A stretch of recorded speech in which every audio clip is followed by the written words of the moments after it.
Good evening, everybody. I'd like to welcome everyone to the Lake Dallas Independent School District Board of Trustees meeting for December 13th, 2021. All members are present except Mrs. Tankersley. She is out of town, but we do have a quorum established. The open session of the meeting will adjourn. The Board of Trustees will reconvene in closed session pursuant to one or more of the sections of the Texas Open Meetings Act, Chapter 551 of the Texas Government Code. The Board of Trustees will reconvene in open session to take any final action, decision, or vote on a matter deliberated in closed session, and it is 5:30 p.m.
It is 6:23. We'll reconvene to open session. If you don't mind, if I'd like to have everybody join us in a moment of silence.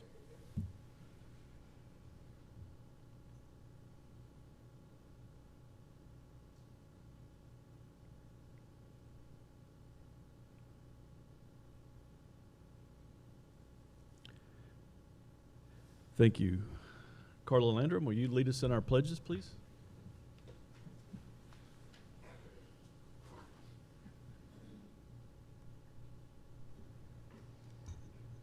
I pledge allegiance to the flag of the United States of America and to the republic for which it stands, one nation under God, indivisible, with liberty and justice for all.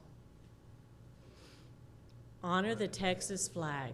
I pledge allegiance to thee, Texas, one state under God, one and indivisible.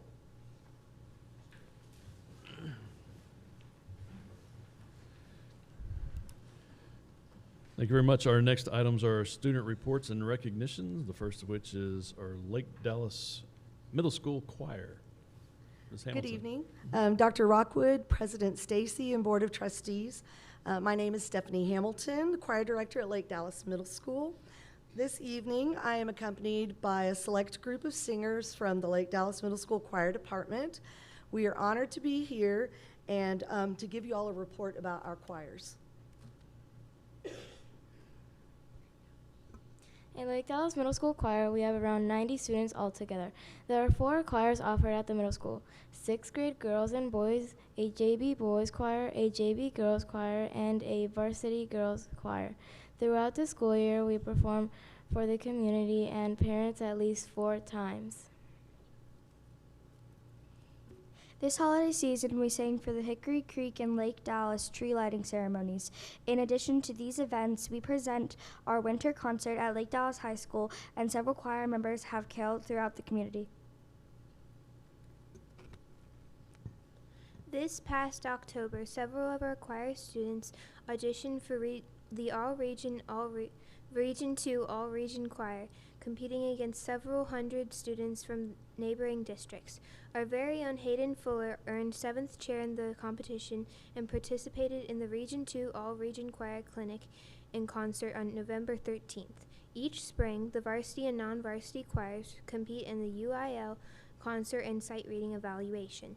We are proud to say that for the past 4 consecutive years, at least one of our competition choirs has received the Sweepstakes Award.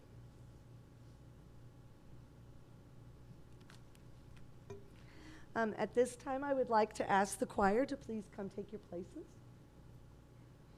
As a token of appreciation, we would like to sing for you all Silent Night. We have learned it in German and Spanish as well as English, so we're going to sing all 3 languages for you all this evening. Thank you.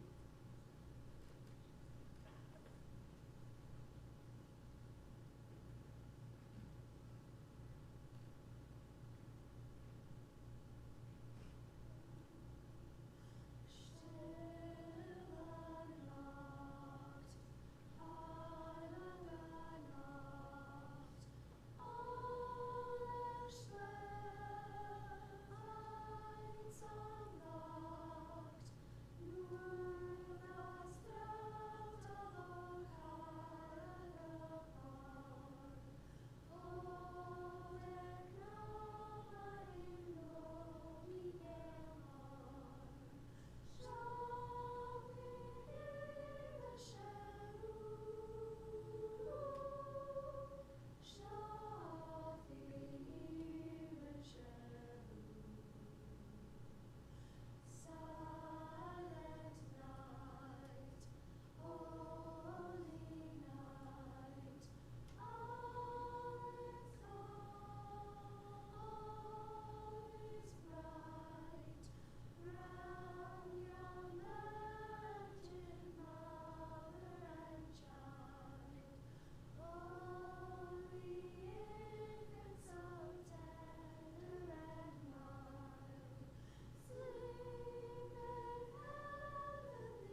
That was beautiful.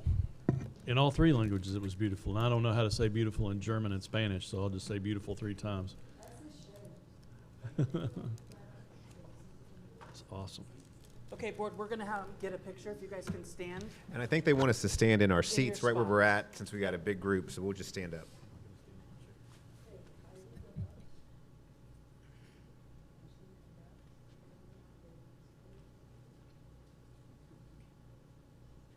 All right, you guys ready? Okay, here we go. 1, 2. One more. 1, 2. Awesome. Thank you so much.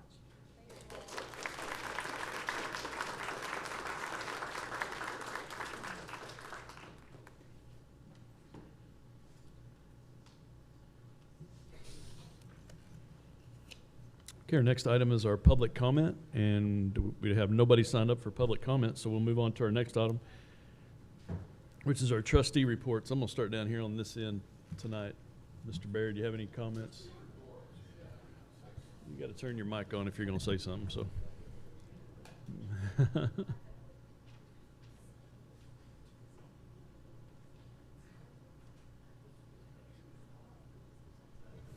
Yeah, I'd just like to say that I'd like to congratulate all the staff and administration, all the employees. Made it through half the year, almost, and we're still here. We hadn't disappeared or blowed up, or so everything's good there. Just won't see anybody till 2022. And just want to say Merry Christmas, Happy New Year, God bless everybody. And we'll see y'all in 22. Ms. McKinley? I thought maybe my mic didn't work, like you turned it off or something, Lance. So I wanted to say thank you to the choir. I actually was able to see 3 of their performances this year. I was at Hickory Creek, the high school, and Hickory High School, there was one more. I didn't go to Lake Dallas. Anyway, I went to 3 of them. But I also have a choir, a varsity choir from high school who's there to support. So I think they did a great job, you know, and so I really appreciate the work always that our staff does with our students in any of the extracurricular things, because that's their extra time and that's their extra energy that they could be giving to themselves or their family. So we're always thankful for that. And same thing with Scott. Thank you so much to all of our staff and to the employees. We appreciate and see everything that you're doing and want to acknowledge that you guys kept coming and you're still here, and we really appreciate that. Hope that you guys enjoy your holiday, really get a time to take a breather, to relax and do whatever it is that you do that brings you joy during this season. And so thank you, really, from me to you. We really appreciate you. Mr. Thiessen? Yeah, so I echo Alicia in saying Merry Christmas to everybody, and hope if I don't see you before 2022 that you have a great holiday. Also, just a promo for, I don't want to steal Steven's thunder, but I have had the privilege of watching some basketball, and the girls are amazing. And so for you that are online listening to us, please come out to a game. They are fantastic. And I will have to say that as a former basketball player here at Lake Dallas, we weren't very good. But the boys seem to be doing really well, and I'm impressed with their team and Coach Miller. And so, and the other promo is for my daughter. Soccer is kicking off, and so if you can bear the cold, please come out and watch these gals and guys play soccer. Both teams should be again pretty good. Sorry, Stephen, for stealing your thunder. I know your daughter's fantastic. Dr. Richardson? Yeah, I just want to kind of think campus administration. I know that it's been a challenging year, a tough year, and it's almost like playing dodgeball in the middle without the dodgeball. And so everyone's throwing it at you, and you kind of get in the middle of it, and it's just a tough year. So I get that. So I want to give a shout out to our campus administration. But also, I'll give a shout out to our both basketball programs as well. It's been a lot of fun watching. I think we just came out of the Colleen tournament and won that tournament, and then came back with 2 big wins this week. And Coach Miller and Coach Davis are both doing great things, so good things happening in the district. All right. Mr. Tucker. I echo the same thing about Christmas, and just hope you enjoy yourselves and your families. And I know it's been a tough semester, but we're making it through it, and y'all are doing a great job. Teachers are doing a great job. But I also wanted to thank Wes for what he's done and navigated through the construction and all of that. So thank you, Wes, for doing that. I know it's you and your team, and but it looks like we're getting to the end of it.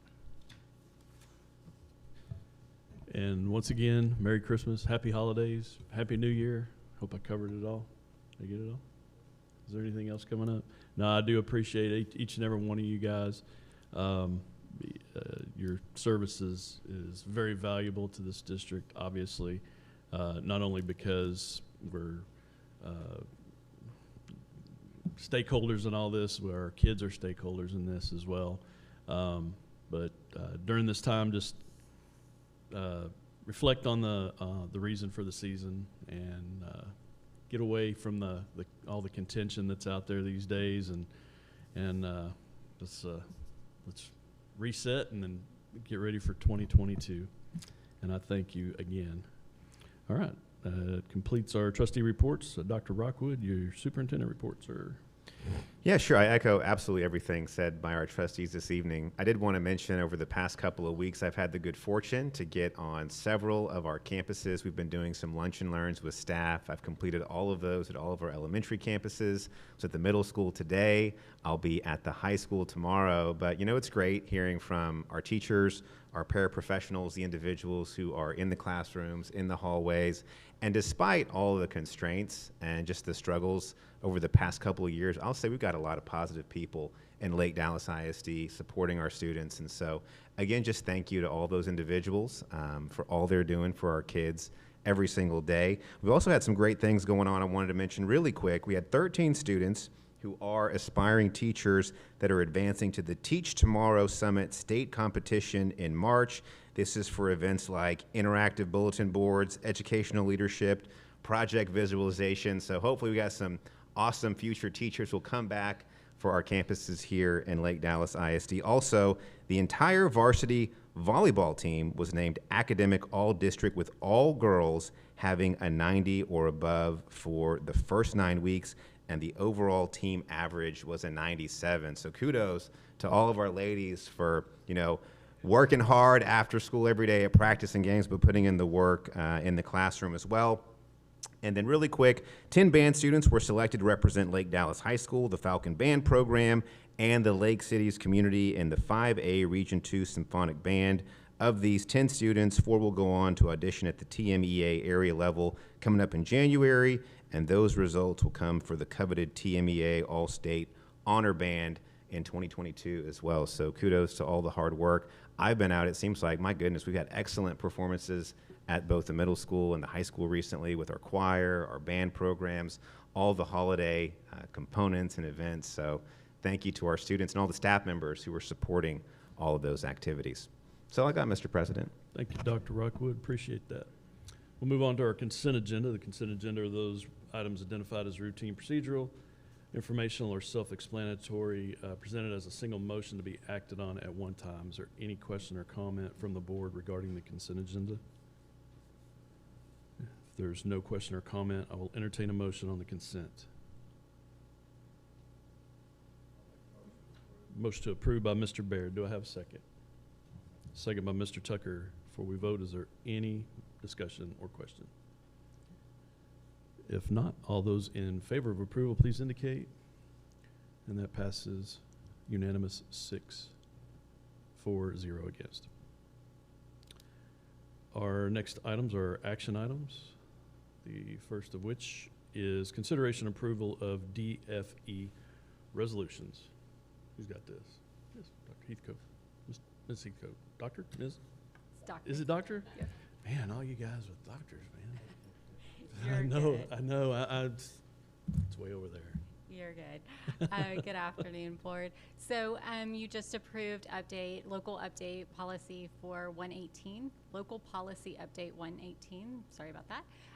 And for DFE, there are 2 resolutions that you are required to sign to make that policy official. They allow for the Executive Director of Human Resources to accept resignations along with the superintendent. Are there any questions? Any questions from the board on 9A? If not, I'll entertain a motion. And a motion to approve by Mr. Thiessen. Do I have a second? A second. Second by Dr. Richardson. Is there any further discussion? If not, all those in favor of approval, please indicate. And that passes unanimous, 6-4 and 0 against. Our next action item is that follow-up, which is the consideration and approval of EHAA local resolution. Is there any questions or comments on this item? If not, I will entertain a motion. Motion to approve by Mr. Tucker. Do I have a second? A second by Mrs. McKinley. Appreciate it. Is there any further discussion before we vote? If not, all those in favor of approval, please indicate. And that passes unanimous, 6-4-0 against. And our next action item is consideration and approval of a resolution regarding a one-time employee retention payment. Mr. Eversole. Good evening. Evening, board. Dr. Rockwood.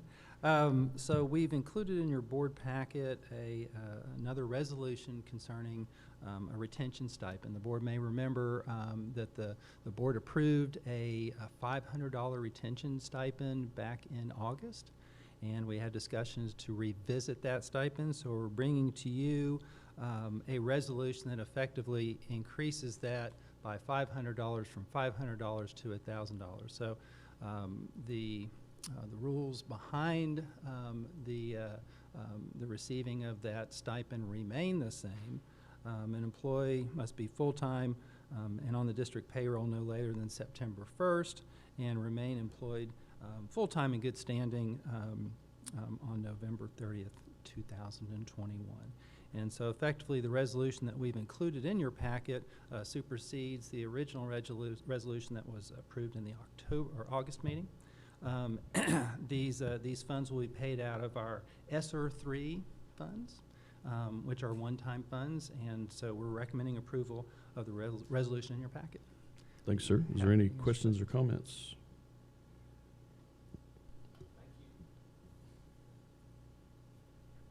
Okay, if there's no further questions or comments, I'll entertain a motion.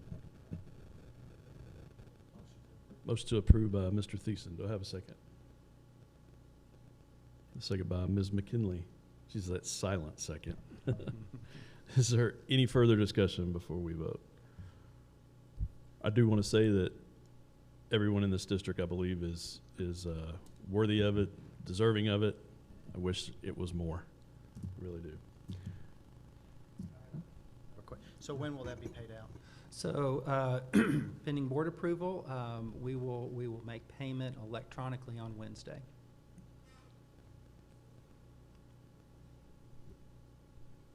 So my question is, are they getting $1,000 or are they getting $1,000 minus taxes? So this will be net of $1,000. So they will receive maybe $1,000 and 1 penny, depending on rounding, but it'll be super close to $1,000. I think it was clear in August, listening to the board, that the board definitely wanted to maximize the amount of money that we could pay to our staff for all the hard work that they were going through this school year. You know, obviously back in August we approved the $500 stipend, and the board definitely held our feet to the fire to make sure that we could get every penny for our staff. So I know Wes and his team have worked diligently to make sure that we could double this amount. And so instead of receiving that one-time $500 payment, eligible employees will receive a one-time $1,000 net payment this week. So thank you to the Board of Trustees. Yes. All right. Any more comments before we vote? Nope. If not, all those in favor of approval, please indicate. And that passes unanimous, 6-0. Our next item is consideration approval of the Lake Dallas High School Course Guide for 2022-23. Good evening, board. Dr. Rockwood. So last month I came and I gave you the timeline, and just to go over that again, in the fall, we review what the changes are, what needed changes are for the next school year, and then in December, we bring those changes to the board for approval. And the reason we do that so early is because our course selection process starts when we come back from Christmas in January. And so the course guide will be presented to students so that they can begin talking to their parents and making course selections for the following school year. And we do that so early because then that begins the master schedule process, and then which drives the staffing needs then for the next school year. And so those changes for this year are welding to applied agricultural engineering, and the reasons for that are with the change to this, the students will still earn the same welding certifications that they earn currently, but this is a broader scope and will allow the students to go to competitions for a wider range of things, which makes them eligible for more scholarship opportunities. And so this just kind of broadens the scope of what they're learning. And so the course offerings would look like this: Principles of Agriculture, Food, and Natural Resources for 1 credit, Agricultural Mechanics and Metal Technologies for 1 credit, Agricultural Structures, Design, and Fabrication for 1 credit, and Agricultural Equipment Design and Fabrication for 2 credits. Then we looked at our special education students, and so we looked at some innovative courses for them, and so these courses will do the following things. They'll provide options for students for their post-secondary goals. They'll provide opportunities for job-related experiences. They'll provide access to non-disabled peers. They'll provide a coherent pathway of study for these students. They'll teach college readiness skills and prepare students for employment. And they'll also help students successfully navigate within and contribute to the community. And so what those courses would look like are, we have 2 different pathways. One, it would be community transportation for 1/2 a credit, general employability skills for 1 credit, student to industry connection for 1 credit, and then career preparation for 2 credits. And the second pathway would be path to college and careers 1 through 4, each for 1 credit. And then lastly, we have some courses for our bilingual students, or our ESL students as well. And so within the last 5 years, that population has grown within the district, and the course selection has stayed the same. And so we want to offer some supports for those students to successfully acquire English. And what those course offerings would look like are Sheltered English 1 through 4, each for 1 credit, ESL Reading for 1 credit, and English Language Development for 1 credit. And all of these would be require placement by the LPAC committee for those students to be placed in these courses. Any questions? Thank you very much. Any questions or comments from the board? Looks like you're getting off light. Thank you. All right, if there's no questions or comments, I'll entertain a motion.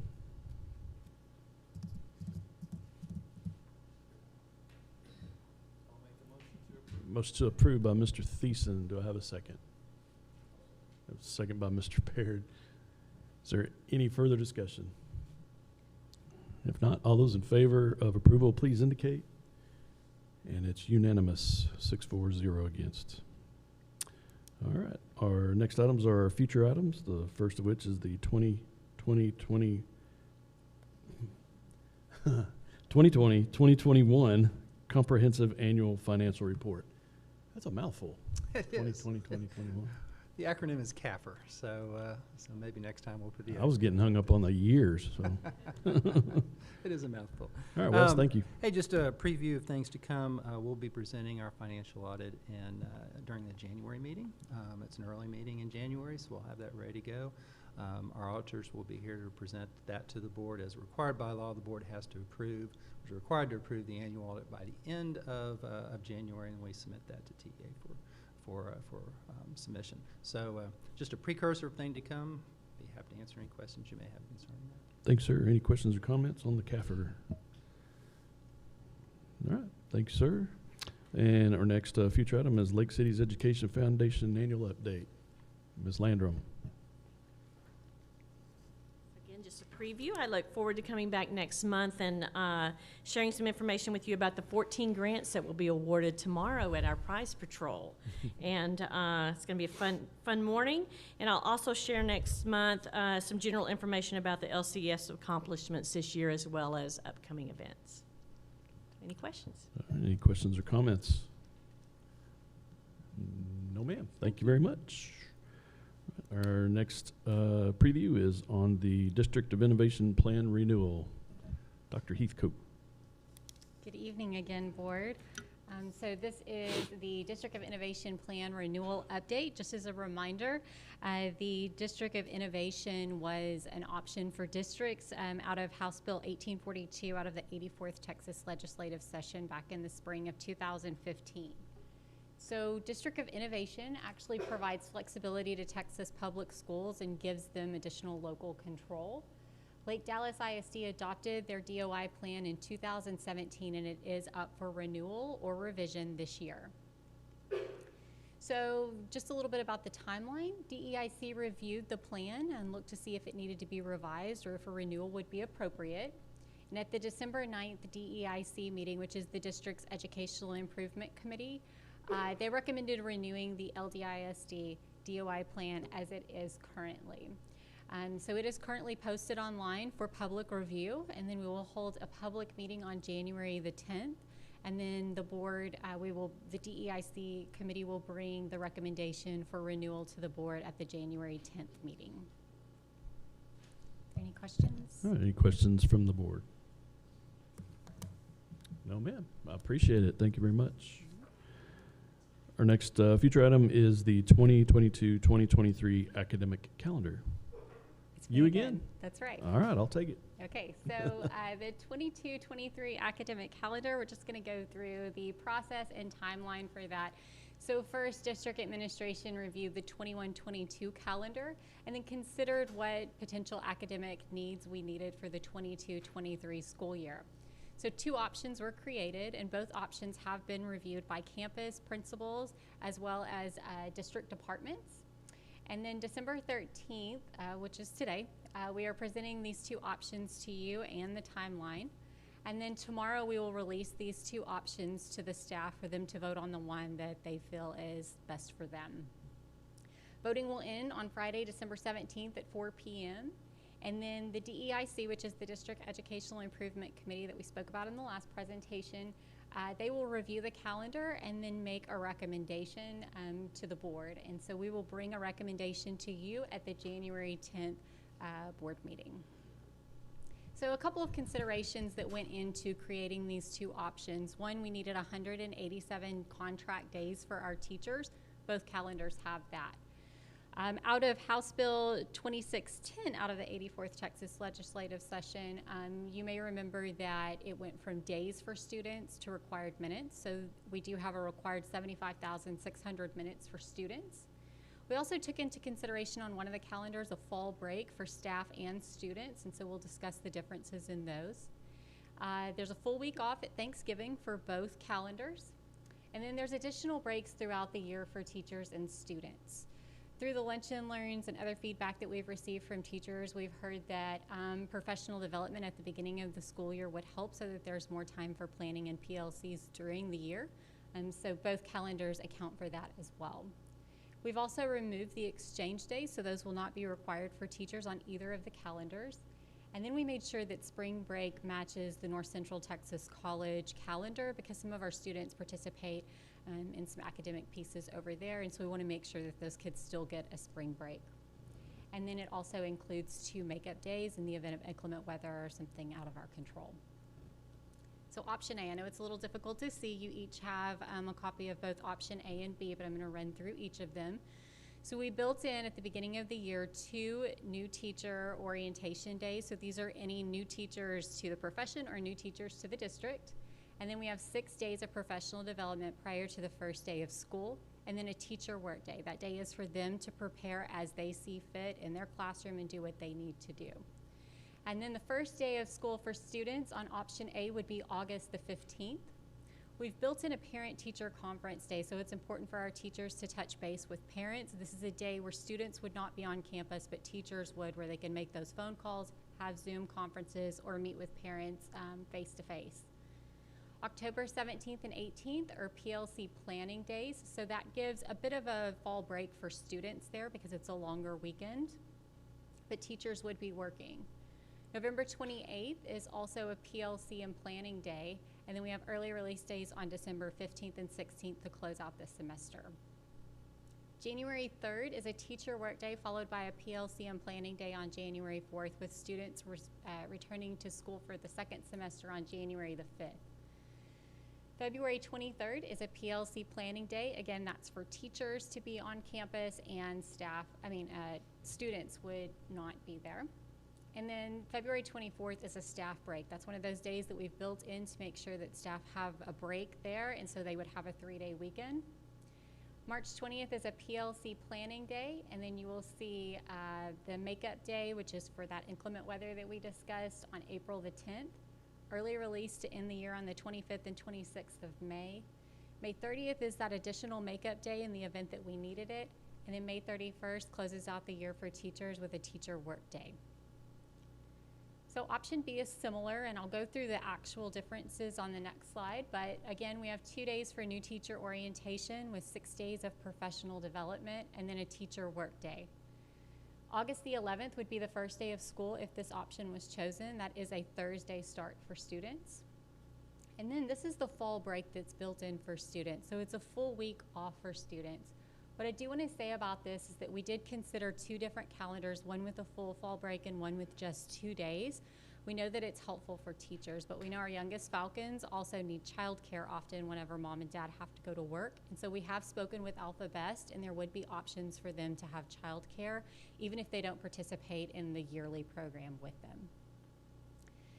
On October 12th and 13th, I skipped one. On October 10th and 11th, that's that fall break for teachers. So they would have a 4-day weekend, followed by 2 PLC planning days where students are still off campus, and then that Friday would be the parent-teacher conferences that are built in. November 28th is also a PLC planning day with those early release days at the end of the semester in December. The next semester starts the same as the other calendar with a teacher work day, followed by a PLC planning day, and then a student return day of January the 5th. The PLC planning day for February 23rd, and a staff break on February the 24th.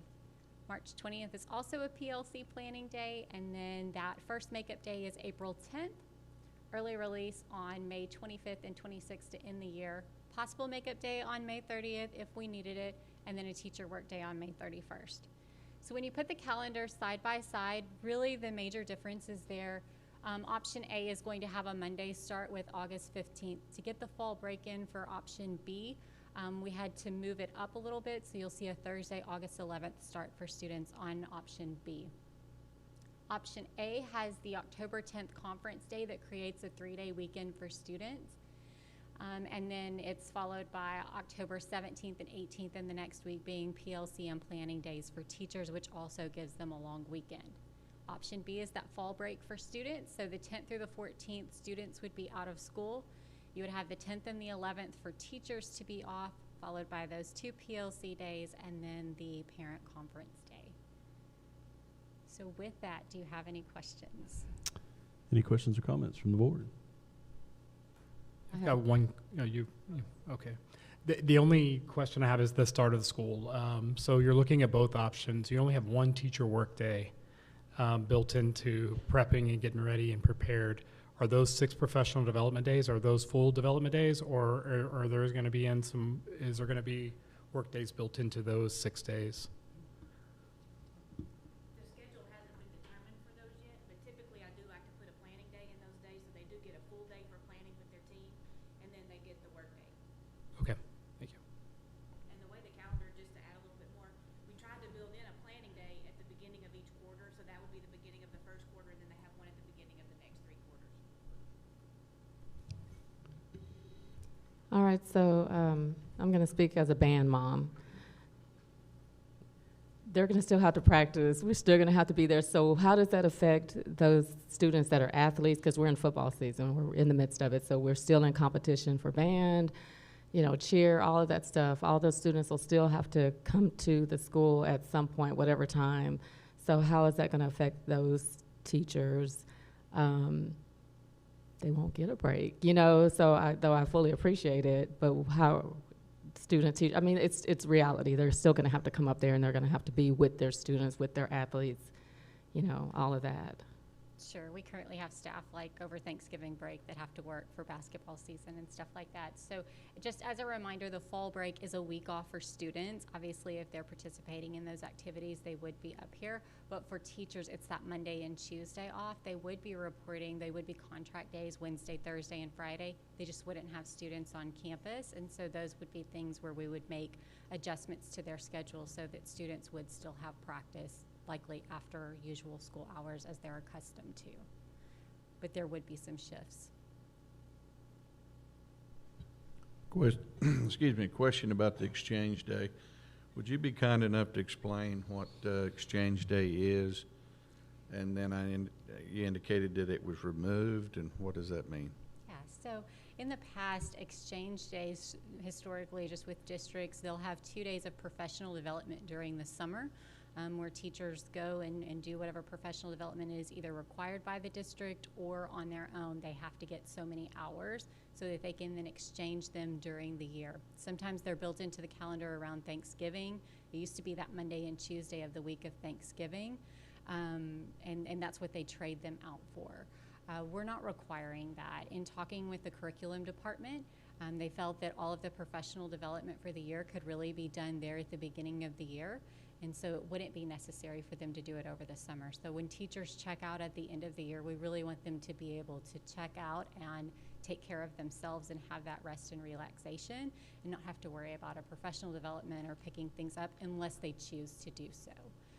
So we've removed that and built it into the calendar instead. You bet. All right. Any other questions or comments? No, looks like that's it. Thank you very much. Thank you. And our final future item is the early notice incentive. Mr. Eversole. The board may remember in January, we typically bring to the board an early notice incentive plan.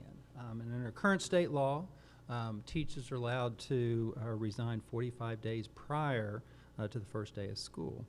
And so the district has implemented an early notice incentive plan for 11 years that incentivizes employees to notify the district of their plans to leave prior to their additional May and June resignation period. So again, this has been something that we've been doing for 11 years. This would be the 12th if the board approves it. And what the benefit to the district, it allows us to post those open positions as early as we can to start recruiting as early as we can to hire the best and the brightest out there. The plan pays $1,000 for each full-time professional that submits their resignation prior to March 4th at 4 p.m. and $500 for each full-time paraprofessional that again submits their resignation by March 4th at 4 p.m.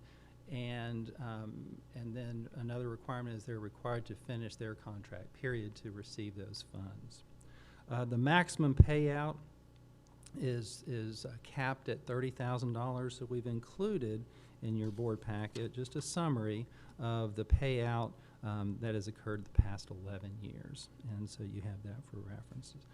So we'll be bringing this incentive plan to you during the January payment or January board meeting. I have payments on my mind here for some reason during the January board meeting, but in advance of that, we'd be happy to answer any questions you may have concerning this plan. Thanks, sir. Any questions or comments? Nope. All right. Thank you very much, sir. We'll move on to our next items, which are information items, the first of which is a construction report. Yeah, don't sit down. All right. Finally get to a PowerPoint here. Okay. Let's kind of give you a review of the construction progress that we've made. Again, we're seeing the light at the end of the tunnel, and I appreciate Mr. Tucker and your comments. We are seeing the end of all the 4 projects, and we'll be glad to get these in our review mirror, I can assure you. Concerning the high school, the work remaining, we still have some landscape and irrigation. The exterior metal panels that we've been talking about for 6 or 7 months are beginning to be installed, and so you can see that in front of the high school, really essentially in front of the auditorium. But we have a lot of those ACM panels on site, and so you'll see those installations occurring this week and over the holidays. And again, that goes in front of the auditorium. That also goes down towards the student entry, the new student entry, and then what we call the assistant principal's pod that's also, it's outside and inside the building. And so it will certainly add a lot of aesthetics to the project once that's completed. We still have some interior finishes that we're still working on, some graphic packages that we have some long lead time issues with, but those will be coming in and some final closeout procedures going through with the high school. And so this was taken, I think last week. You can see the ACM panels on the left of, or really in front of the auditorium left of the entryway. So again, yeah, I think that was taken last week. That's a little closer look. And then that's underneath the panels, the awning.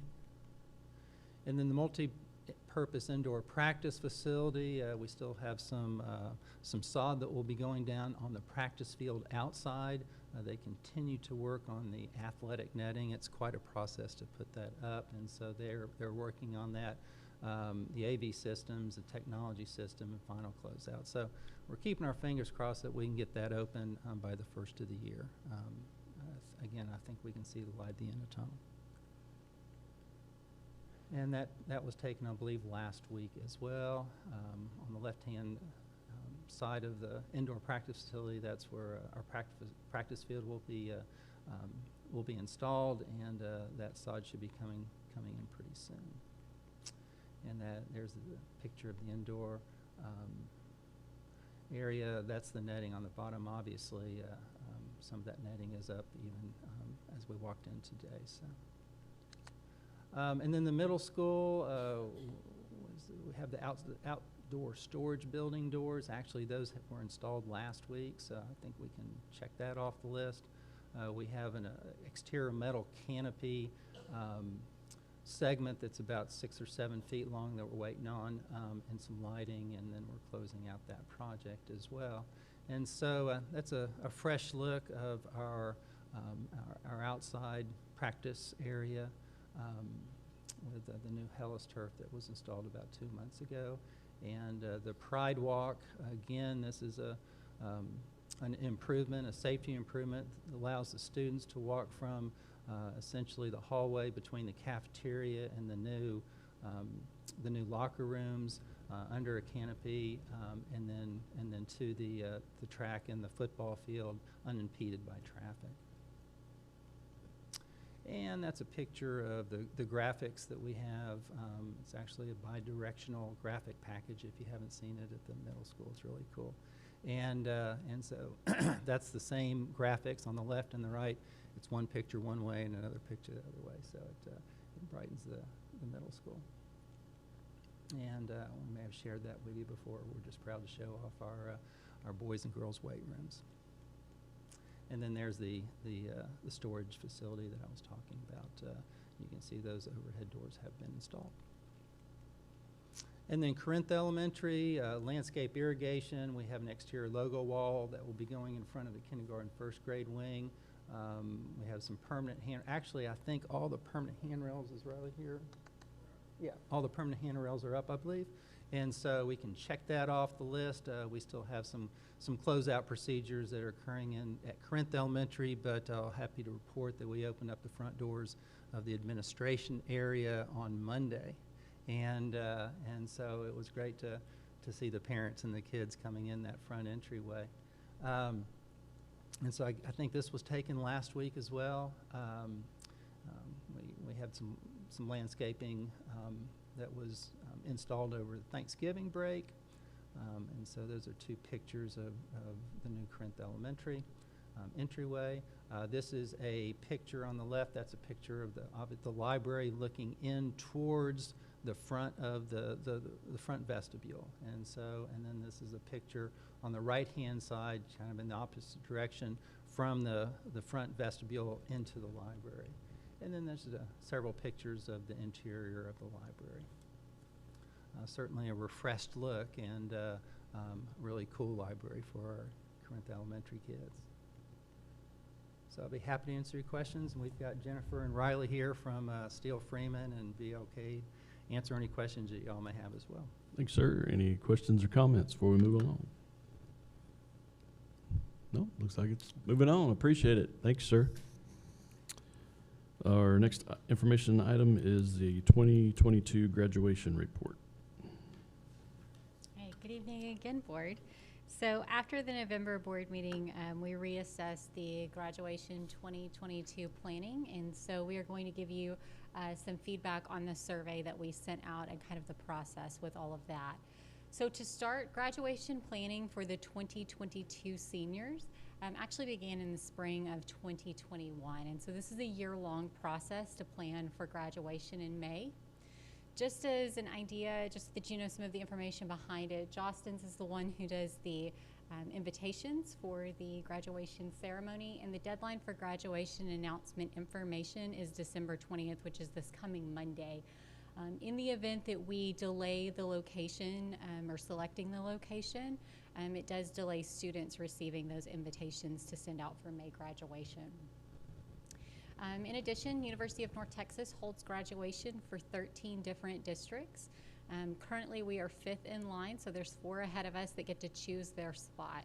What this means, if we don't go to the University of North Texas for graduation, then we would move to the end and have to choose behind lots of other districts, which could potentially push graduation out into June after school is already let out. Currently, Lake Dallas ISD is 5th in line for selecting a date.